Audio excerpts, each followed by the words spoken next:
У праваслаўным календары 18 студзеня пазначаны як дзень строгага паста. Заканчваюцца вясёлыя і светлыя калядныя дні, прыходзіць сачэльнік. Ці, як кажуць беларусы, бенная куцця. Гэта дзень асобай духоўнай падрыхтоўкі да ўрачыстасці богаяўлення.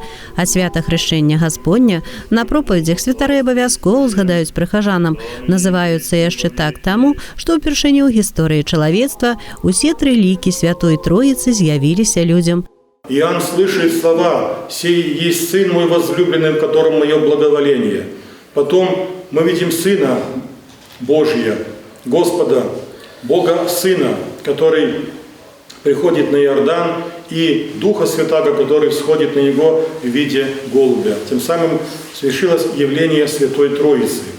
Паводле царкоўнага статута свята хрышчэння Гасподня называецца таксама днём светаў, таму што гэта свята не толькі вады і духа, але і боскага святла, якое прасвятляе сэрцы людзей і пераўтварае ўсю іх сутнасць. Прасветні вячэрні нагадвае нам і беласнежнае адзенне духавенства ў гэтыя дні. Гэта тое святло, якое дае Гасподзь у розных таінствах царквы, а таксама ў асвячэнні вады. Совершая таинство крещения, всегда говорю, что это есть становление на первую ступеньку восхождения человека к духовному совершенству, ведущей к Царству Небесному. Чтобы приумножить божественную благодать, которую мы принимаем в Святом Крещении, нужно очень много стяжать в свое сердце всех благодатных даров, которых так не хватает. И как вот через вот эту нехватку роняется нами та божественная благодать, и отдаляем мы от себя источника любви самого Бога.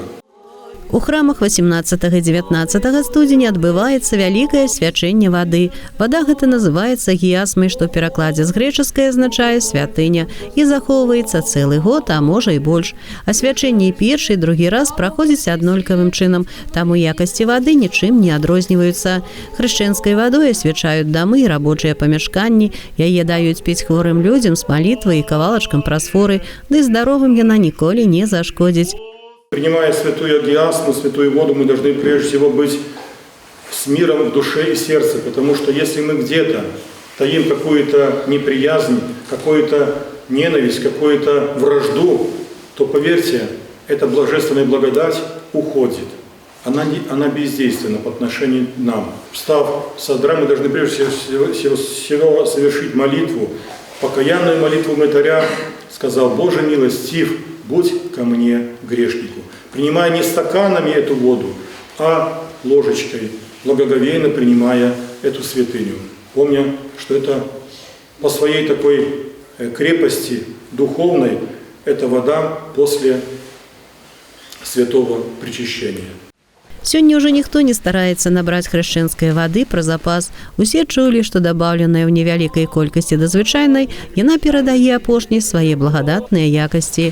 А яшчэ сёлета, упершыню за колькі гадоў, прырода парадавала нас снегам, марозам і інеем на дрэвах. Каляды ад зоркі да вады атрымаліся сапраўды светлымі і радаснымі святамі.